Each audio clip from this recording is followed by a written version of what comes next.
Many people notice the same issue during humid days.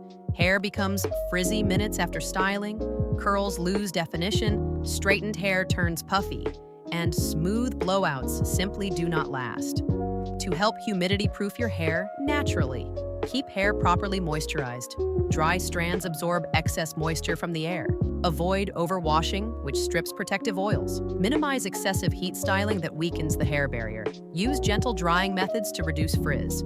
Finish with a smoothing or sealing product. While these habits create a strong foundation, the right hair care routine provides longer-lasting support against humidity. Start with Mayraki Ultra Repairing Shampoo to gently cleanse while helping improve damaged, porous strands. Then apply Mayraki Silky Smooth, formulated to nourish and smooth the hair surface for better frizz control in humid conditions. Humidity may be unavoidable, but with the right approach, smooth and manageable hair is achievable. Thanks for watching.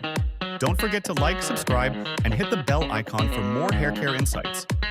Check the link in the description to learn more about Mayraki hair products.